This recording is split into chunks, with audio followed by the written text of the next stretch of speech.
बिस्मिल्लाहिर्रहमानिर्रहीम। अस्सलामुअलैकुम नाज़रीन, तिब्बे इमाम रज़ा अलैहिस्सलाम के हवाले से एक नई वीडियो में आपको खुशामदीद।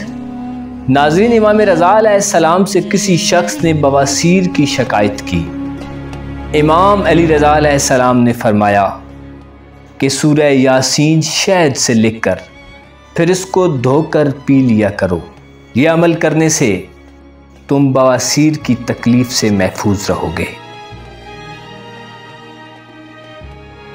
नाज़रीन कराम, अगर आपने अभी तक हमारा YouTube चैनल सब्सक्राइब नहीं किया तो बराए मेहरबानी हमारे चैनल को सब्सक्राइब कीजिए और साथ लगे बेल के बटन को ज़रूर प्रेस कीजिए ताकि हर आने वाली नई वीडियो आप तक पहुंच सके।